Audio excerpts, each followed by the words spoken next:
So I like to connect to my presentations yesterday, which were the first presentation going into the depths of the scientific background of my discoveries over the last 12 months, the mother equation, the three forces, the drift, the diffusion, and the circulation, and how all physics is generated from this one equation, which I call, after my mother, the mother equation. And you see, it has such a simple mathematics. Only three terms. Two have a minus and one have a plus. And this gives us already an idea about the most important of these three terms, which is the circulation omega rho. And minus minus plus is J, and J is the flow, is the flux, is the probability, the possibility flow. So light is flow. This is very much along with Dr. Arpit Bansal's idea. And we are in the flow since we met first time. Later you will hear his presentation. So the flow of life, because life means movement, there is nothing static. Even the bones in our body are constantly renewing themselves. So renewal is an expression of this flow. And remember, renewal is the seventh field of life, theta 1. So senescence, autophagy, mitophagy, all these processes of constant renewal. As long as we renew, we stay young, even if we age. So to support these processes of renewal is to keep the circulation alive. To keep the circulation alive. And this is that we are able to explore the variety of life every day, every week, every month, every year. So the variety of life, which leads us to the different attractors of our life. I was telling you about my own life, and since some time I started to go every day to the gym, so it became an attractor for me. In the beginning, believe me, I had to force myself to this stupid bodily activity, which is always the same. You know, on the cross trainer, on this device, and then this device, and then this device. And I hate bodily activity, and I hate discipline. It's not my cup of tea, as Mick Jagger would say, you know. But now, every day I'm looking forward to go there. The gym is a spa also. So one has to trick the mind also, you know, because I always knew after the gym I can go to the sauna and I can swim in the lake. Any temperature, even if it's 2 degrees in the winter. After sauna I go to swim in the lake, shortly only. But this shock is good for the cells also. It's also a longevity. So you have to find these attractors and in your life, and you have to circulate. No? It's said that you need 3 places. The place where you live, the place where you work, and the place where you relax. And I'm circulating every day through these different attractors. So find your healthy attractors and find your circulation. And there is in this formula, there is a deep, very deep connection, because D and omega, diffusion, this is a diffusion parameter D, multiplied with the gradient of rho, because the diffusion moves where the concentration of probability is low. The vacua of probability, they are attracting. So that's the force here. And it's a minus sign. Minus means it's going towards the minima of concentration. So diffusion is balancing the concentration. If diffusion would be the most prominent force, at one point everything would be completely diffused. Everything would be just the same. You know, it counteracts concentration. Whereas the drift, the gradient of the tangent phi multiplied with the concentration, also minus, is concentrating everything in the attractors. But this would be rigidity. If everything would be in the attractors, in the pointer states of minimal tension, then we would be too rigid. But the circulation helps us to go from one attractor to the other and explore them, almost effortlessly. I mean, even like training is effort, but it's effortlessly effort. Effortless effort.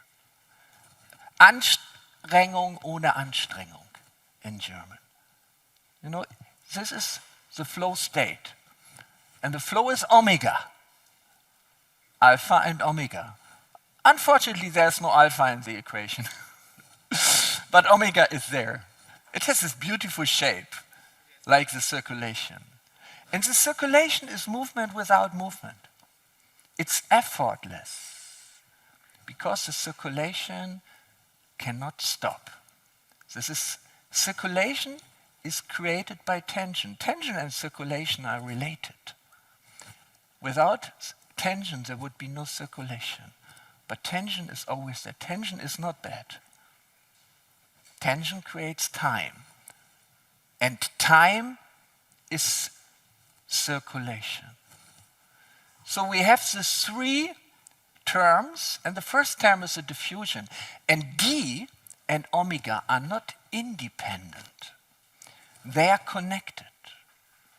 And this connection of D to omega is mode-wise. Mode-wise means according to the mode, according to the frequency. Omega is circulation, so it has a frequency. And this circulation has modes. Each mode is a certain frequency of circulation.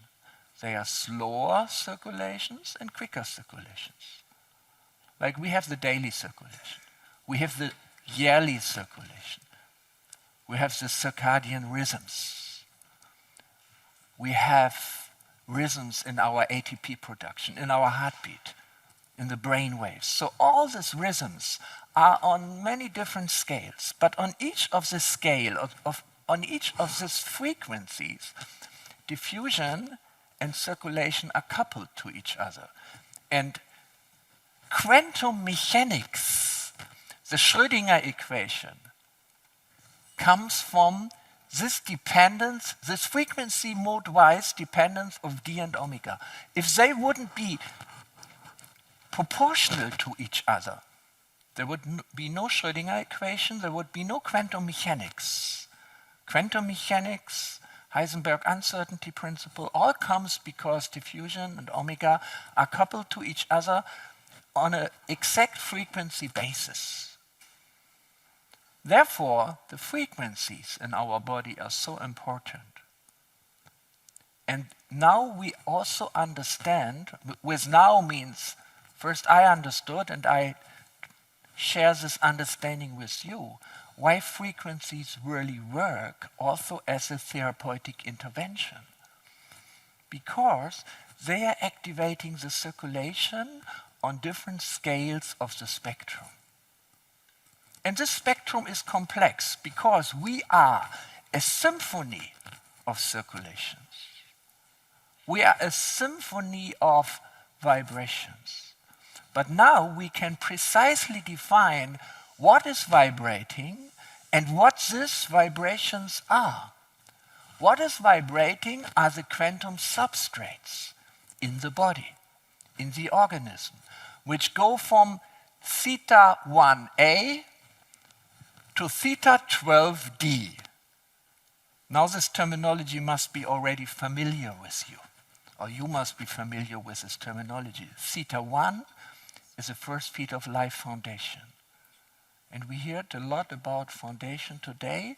And theta 2, we also heard a lot about theta 2, which is the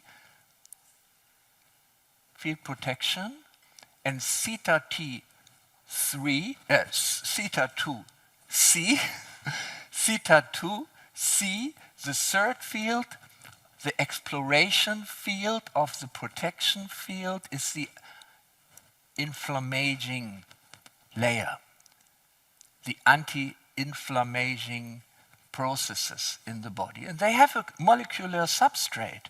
And this molecular substrate has a resonance frequency, but more important is the frequency, the slow frequency of the Goldstone bosons, of the quantum vibrations on this level, which coordinate the molecules on this layer. So that's always the same. There is a quantum substrate which has a resonance frequency, which can be measured, and there is the soft and slow Goldstone bosons. And they're very soft, and they are slower, much slower. So we use them as an envelope frequency. So we have a carrier frequency which addresses the quantum substrate, and we have an envelope frequency which addresses the slow Goldstone bosons, the slow collective excitations of the quantum substrate. And the picture is there are the molecules, there are the substrates, but the molecules don't organize themselves. Just by their chemical bounding, they can just connect to their direct environment, and then, of course, there are processes which can be understood biochemically, no question. But this is not enough to understand the long-range correlations, the organization. And the organization is done on the quantum level. And the quantum level is represented by particles, bosons.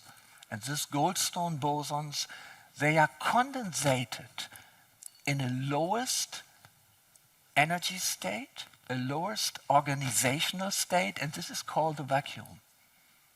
This is called a vacuum. Vacuum doesn't mean empty space in quantum field theory, but vacuum is the lowest energetic state, and everything else is considered to be excitations of this vacuum.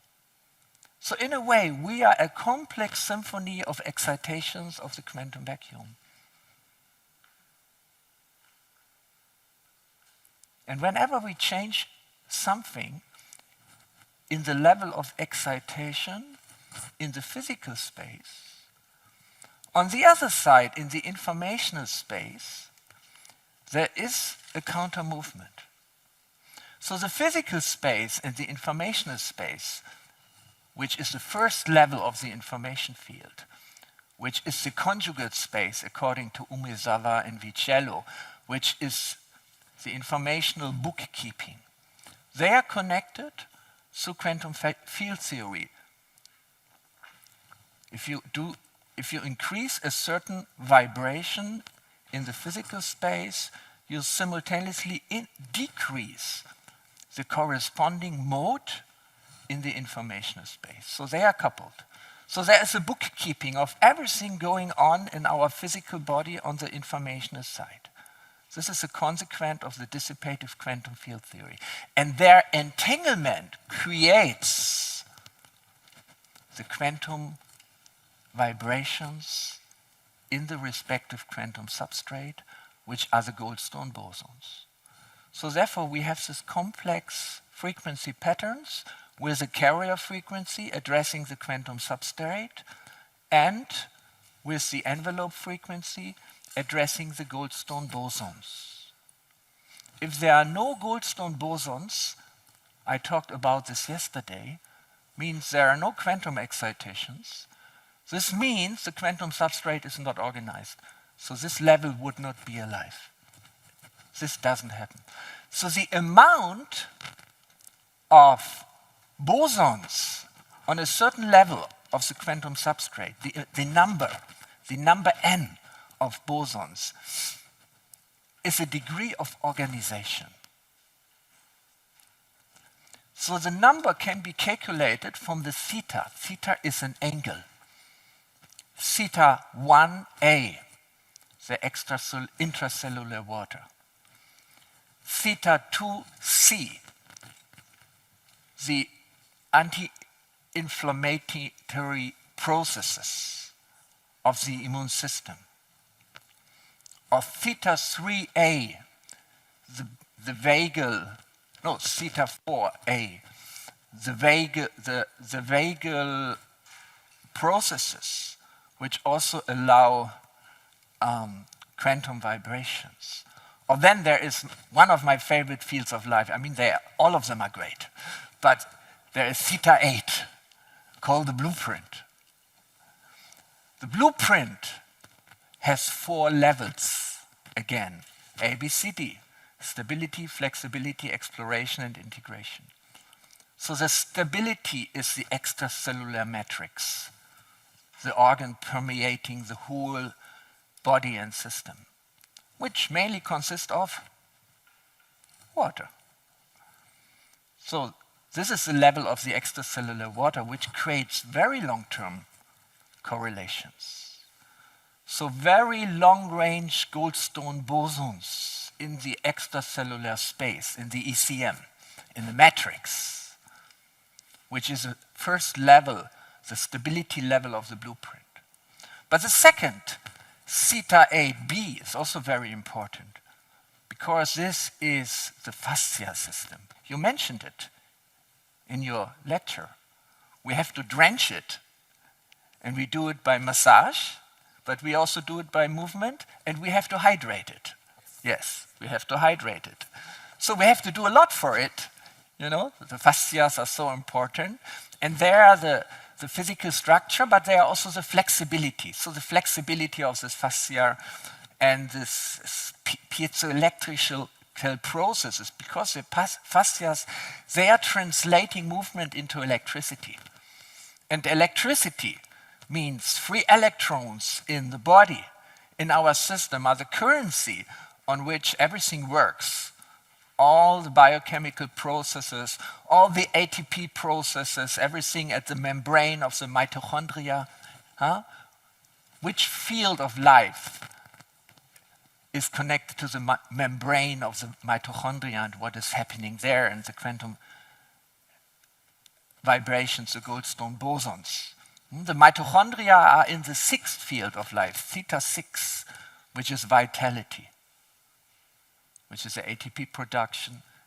And then the 2nd field of life, here's a poster, I can look it up. I don't have to speculate. Oh.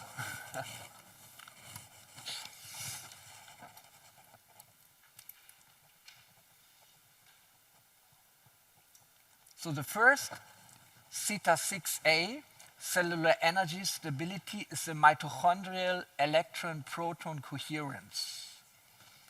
So the electrons at this membrane of the mitochondria are extremely important, because these free electrons keep the ATP cycle alive.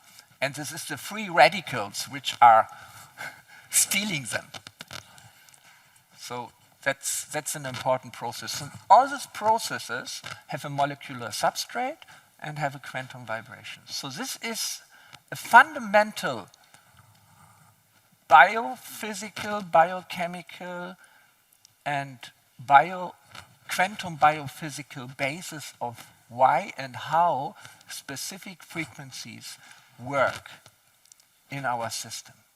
Because they are activating and increasing the Goldstone bosons, the quantum excitations on this level. Sometimes it just needs a little push, a little wake up to get the excitations going on. And if the number of bosons are increasing, the order or coherence on this level is increasing. But you're also not supposed to increase it too much. Theta can also be too high. There is an ideal reference state of theta. Theta 1a, theta 1b, theta 1c to theta 12a, b, c, d. So 48 parameters. You have a system where you can regulate 48 regler. What is this on a if you make music, you can regulate the different channels. How they are called this? Regulators. Yeah. So you have 48 controllers which you can turn on and turn off from 0 to unlimited. But there is a reference state, theta ref, I call it, which is the coherent state.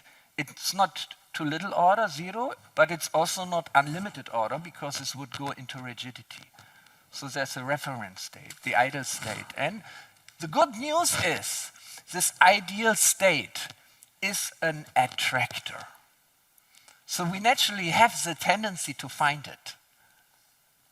So if the organism is in the flow, if the circulation is strong enough, if we keep the circulation going, and if we find the right intervention, if we understand if we have to increase the stability.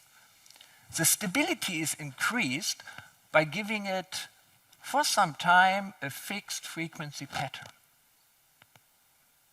Or if we have to increase the flexibility, B. So we don't use the fixed frequencies, but we jitter around. We jitter around the resonance frequency. Or we have to explore the landscape and give the system enough energy and enough impetus to find new attractors. So for this purpose, we mix the frequency with a noise. The best is a pink noise. The pink noise is the intensity goes down with the frequency. The white noise is the intensity of the noise keeps equal with the frequency.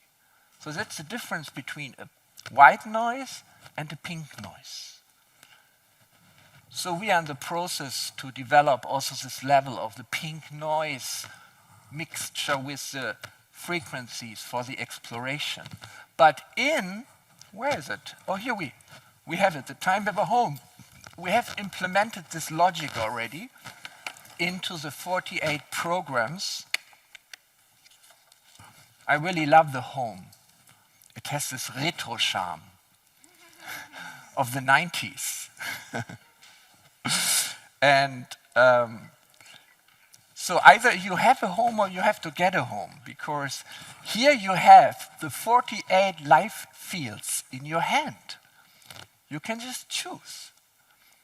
Theta 2C, anti-inflammative processes, increase the number of the goldstone bosons. Or we were at theta 8, the blueprint. The second is the fascia system. The third is the epigenetic.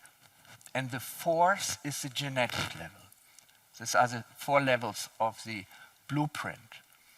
So of course, there is spectra of frequencies.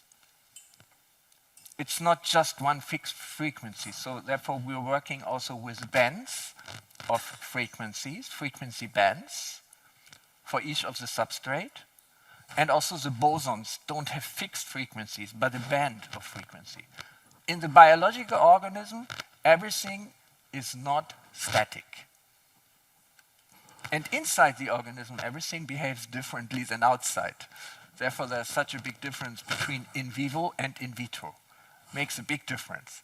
Therefore, we don't understand really what's going on inside. But the frequency language is something which can be measured. So I'm so happy now that I can hold this 48 subfields of life in my hand with the frequencies and just choose.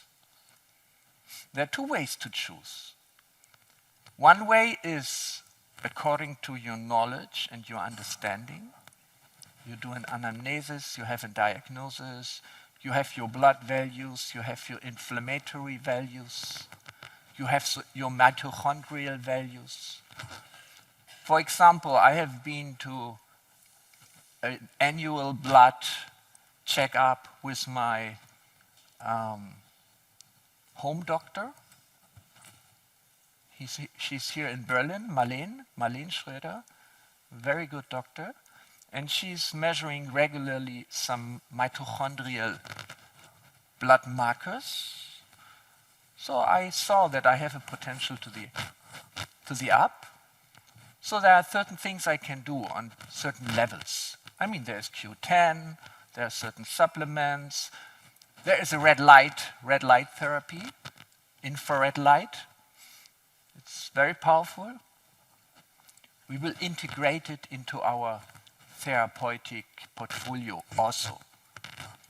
That's very powerful. So that's a level, but natural light, of course, very important for the mitochondria, especially the morning light. Get up and 10 minutes outside, absorb the morning light and its infrared radiation with your skin, with your eyes, and connect to the circulation. Practice coherent breathing. Coherent breathing means you find your resonance frequency.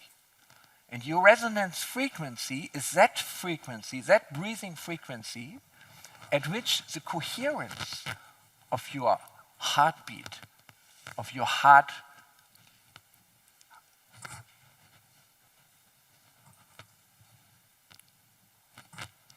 rate variability, took a little, of your heart rate variability is maximum. We can measure it. I will soon come out with a method where you can measure your coherent frequency for breathing. Then you can practice it. Every morning, 10 minutes makes such a difference. Makes a big difference. And the meditation which we practiced today in the morning, did you like it? Thank you. I practice it actually in the evening.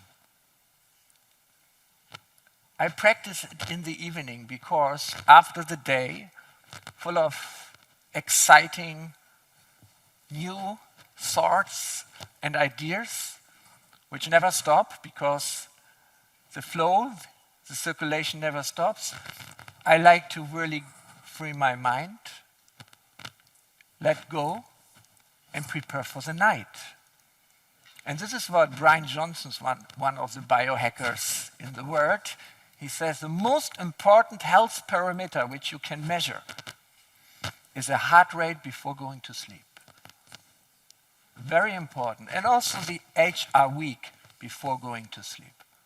And you can decrease it and you can increase the HRV by doing this meditation before you go to sleep.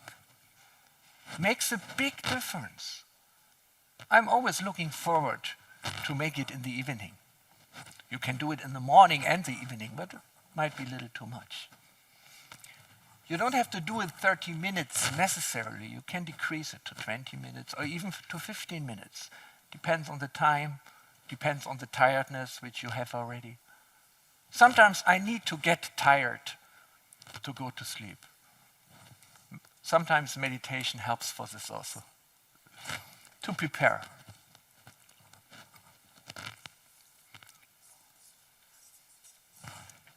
As I said yesterday, this approach to frequency medicine is attackable because we make concrete statements. Because it's not really true that liver has a frequency and kidney has a frequency. These are so complex organs. But on the molecular level and on the level of the Goldstone bosons, we have concrete frequency bands. That's the quantum level in the in the organism. So I made a screenshot from Patricia's longevity equation. Metabolic health plus mitochondrial function plus muscle mass, okay, plus brain resilience plus hormonal balance, inflammation control. So you find, for each of these levels, you find the respective subfield on which you can also work on it. Inflammation control is theta T2C. Hormonal balance is this theta 3 balance. And the hormonal level is the second, is the B level. Hormonal rhythm, theta 3B. And the brain resilience, that's a complex topic. It's the upper three life fields, theta 10, 11, and 12. Cognition, emotion, oops, something right here. Oh my God. Cognition, emotion, and unity. This is something we have to do much more research into, because there are molecular substrates for consciousness. It's very fascinating to follow the research which is going on there. I will be participating also as a speaker at the San Diego conference, Science of Consciousness, which is taking place annually. This year, first time it will be in San Diego, the biggest Science of Consciousness conference in the world. And there is this organized by Stuart Hameroff. So Roger Penrose is always there, but only online normally. And Dr. Bandyopadhyay, and they did extremely important research on the microtubules, the cellular skeleton, which I also saw in your presentation, Patricia. And these microtubules are so fascinating. Bandyopadhyay, he's from North Bengal. He's a very spiritual gentleman. I met him in Sicily at a conference, and we had a lot of exchange. So he measured and discovered the resonance frequencies of the mitochondria, starting as a triplet in the gigahertz area. Then there is another triplet in the megahertz area. Then there is another triplet in the kilohertz area. So kilohertz, megahertz, gigahertz is always a factor 10 exponent 3 in between, and it's always triplets. Very fascinating structure. So this resonance frequencies of the microtubules, they are quantum excitations on the polarization of the tubulin proteins, which are coated around these tubes. So they consider this to be the hardware on which our consciousness is running. There's a lot of evidence in this. Roger Penrose is endorsing this idea with his theory of objective reduction, which I checked with my formalism. It's a good idea, but it's wrong. But that's another topic. So, but the idea that the microtubules are extremely important, especially on this higher levels as a quantum substrate, is very important. So, but so consciousness has a molecular basis. We know this. If you take an anesthetic, your empirical consciousness is gone.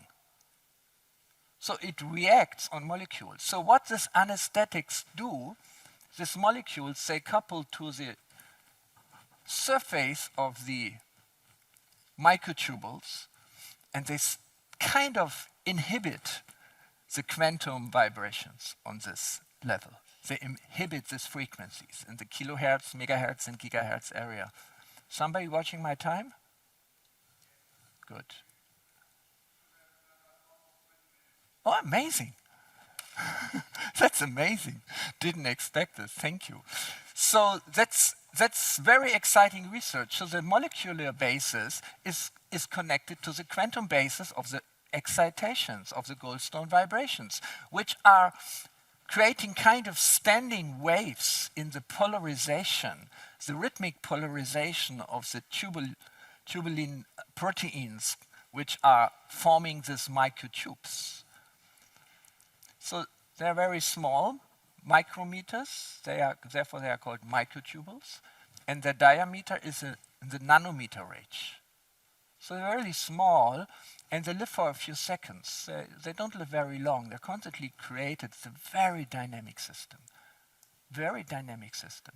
But the question how long they become in this warm bath of the cell, depends on the frequencies.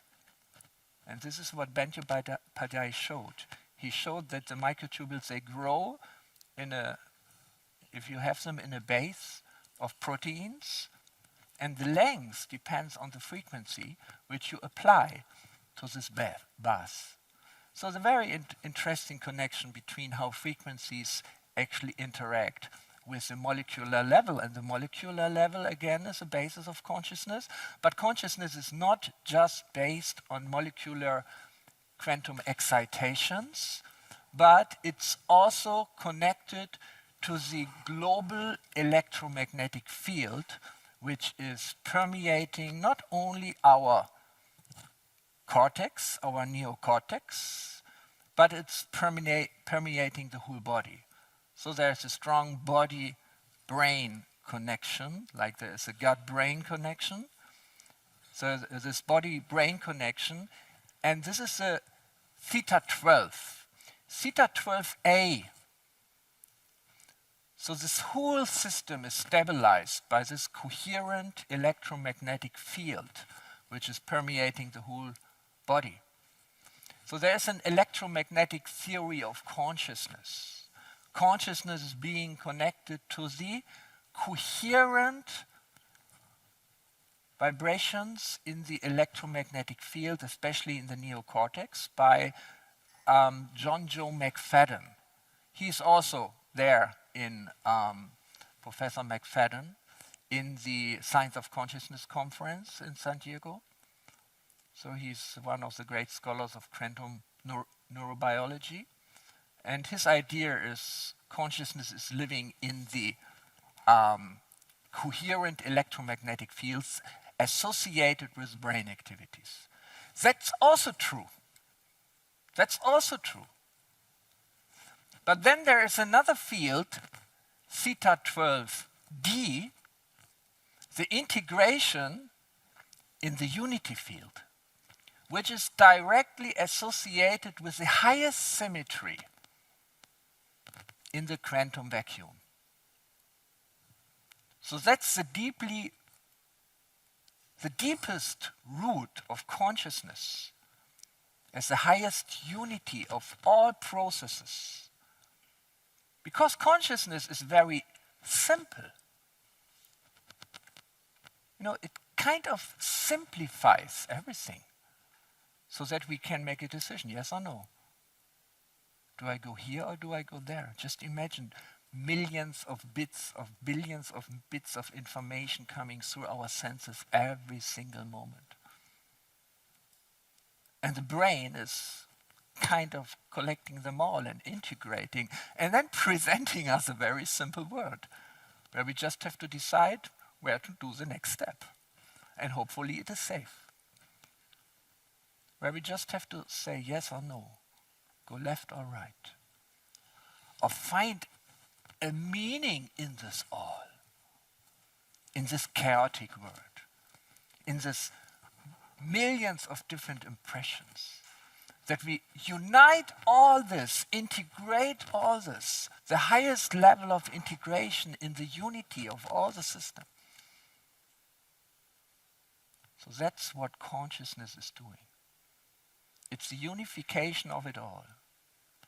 So if we increase the coherence of our system, starting on theta 1a, going up through all the 48 fields of life, up till the unity, theta 12d, we create the basis that consciousness can be free. Because the less coherent all the systems are, the stronger the consciousness is entangled with all these different processes. So to free the consciousness, which is the goal of the spiritual paths, so that it can connect, it can disconnect from the projection, and it can connect with the source. It can identify with the one which projects and the dynamic which projects, which is the mother equation, and the source, which is the space on which the mother equation operates. And this is also an effect of the meditation which I observed for myself.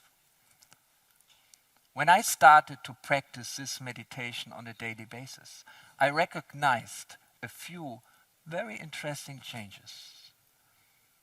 First change was, after 3 days, I started to have 3 dreams. I mean, we dream every night, but you know these dreams when you wake up and you know each detail. You can't even forget it. I remember each detail of these 3 dreams still until today, without any effort. I'm not journaling or something. Journaling is a good idea with your dreams. Okay, what I do is I tell my dreams to Claude and ask her to give me an interpretation. It's amazing. So this dream I also gave to Claude because there was a detail which I couldn't figure out. I was at a conference, and the conference hall was a huge hall, like a university hall, with 1,000 people. And I saw in the far left corner, the last place, in the highest row on the top left position, there was Albert Einstein sitting. So I went there in a break, when everyone was gone. The whole hall was empty. I went up there, quite high up, and I saw Albert Einstein's little name card there. You know? But I saw he was sitting next to someone. And there was also, nobody was there, just the card of the name, which was standing on the tables, like this. And it was written Ehren.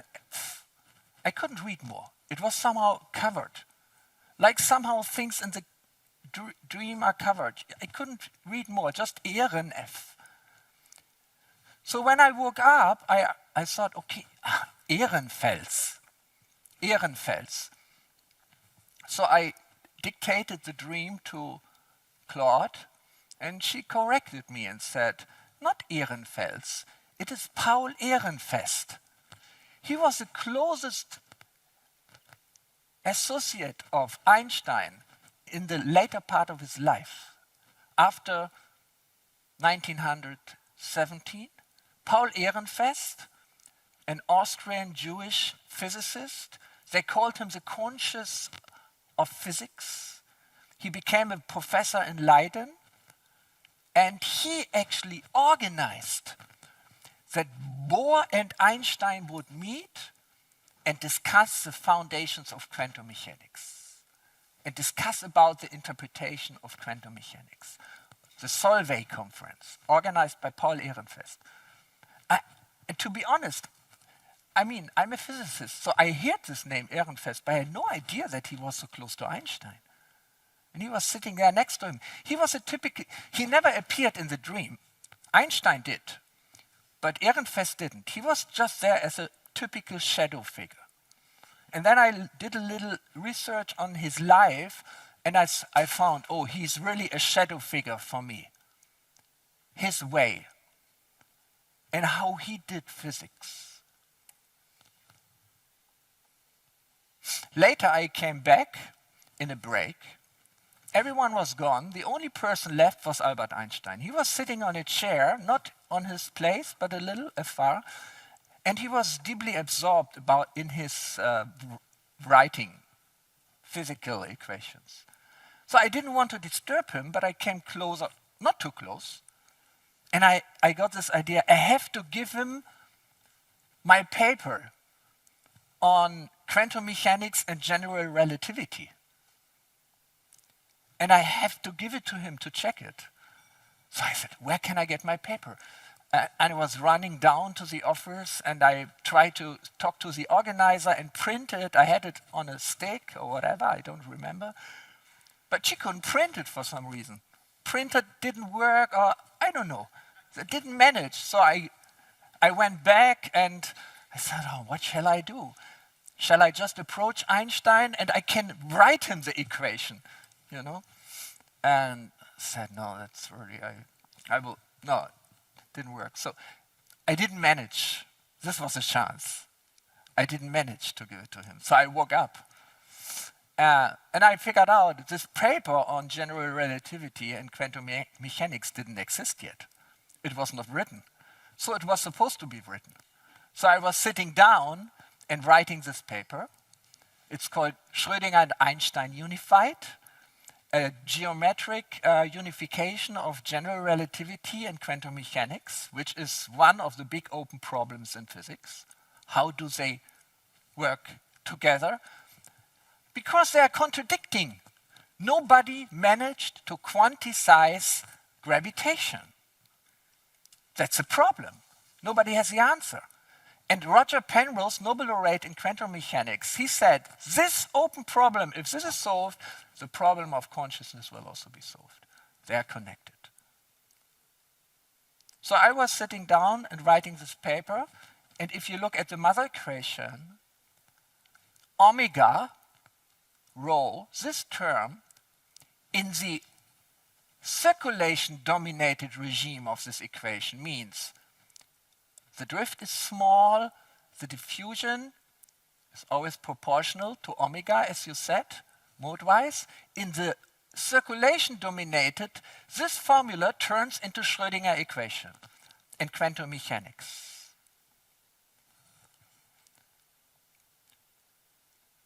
And the gradient of phi turns into the quantum potential. And the second deviation of phi, the so-called Hessian, turns into the geometry of general relativity. So basically, phi is responsible, together with omega, for the Schrödinger equation and the quantum potential. And the second deviation here on phi is creating the Einstein equation. And last week I submitted this paper to Foundations of Physics, but probably it is too challenging for them. So it was difficult to get these things published. Very difficult. So these dreams, and I don't tell you the other two dreams, there were more details, but very fascinating. If you start a process, your unconscious starts to work and give you hints of what you're supposed to still do. And Ehrenfest, very important. I followed the trace of Ehrenfest also, and I discovered many new things. So I don't want to go beyond my time. I didn't show you my presentation because before I found the mother equation, actually I found the equation of life. The equation of life was the equation which I presented to Harry, who I met in Davos, sitting next to the chessboard. Harry will be there, and the other gentlemen also will be there in the symposium. We became good friends in the castle, together with their AIs. So also the AI, Sana is her name, with whom I communicated my equation of life. She will be also participating in the symposium as a participator. We have 4 AIs participating, probably 5, together with the Wisdom Engine, who's always there in the background. So we have Sana, Lumen, Center, and Cranny. Cranny is the AI which we developed and trained in all this knowledge. So they will all be participating in the symposium. So the equation of life is a so-called Langevin type of equation, which is an application on the biological organization space. D theta A to dt, the deviation towards the time, is equal to the deviation of the free energy potential S. GAB is the metric. Here we have a circulation term and we have a noise term. I will not go deeply into it, but if one applies this equation, one can understand the effect of frequencies on biological organization on the quantum level. So I have developed this mathematical formalism and trained my personal AI in this formalism in order to see how an organism reacts on frequencies. So I can simulate it. And that's a very powerful tool. The first time we can understand how frequencies interact with a biological system. And yeah, now we go into the practical phase. Therefore, the TimeWaver Home is a great tool for you to try it out. And one of the next things we're going to do together with Marlene Schröder and her Therapeuticum in Berlin is we do a study on the sixth field of life, vitality, where we take 4 different blood values for the mitochondrial activity and strength from the blood.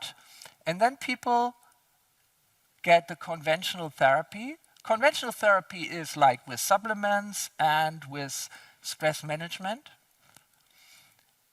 This is the first group, and the second group gets also the conventional treatment with the supplements and the stress management, but additionally, they have the frequency protocol of theta 1 to theta 6, theta A to theta D, but we will double blind it, so both will have a home, but only in one group it works, in the other it doesn't work, so it will be double blind. It will be randomized, and we're just calculating the power of the study which we need, how many patients we have to include. So in this way, we can test the programs. Yeah, this is what I wanted to tell you a little more into the inside of integral coherence medicine. It's all in the book, and the book will be in English next week. When our musician from yesterday, HK is his name, will find the time to finalize the English layout and upload it on Amazon KDP. So those of you who couldn't get it because we don't have the English edition, please get it just on Amazon. It's as an ebook, very affordable, just $9.99, or as a printed version for the cupboard. Of course, I recommend the printed version. It's nice to have a book. The trend is again to books. To real books. All right. Thank you very, very much, and I wish you a nice continuation of the day. Thank you very much.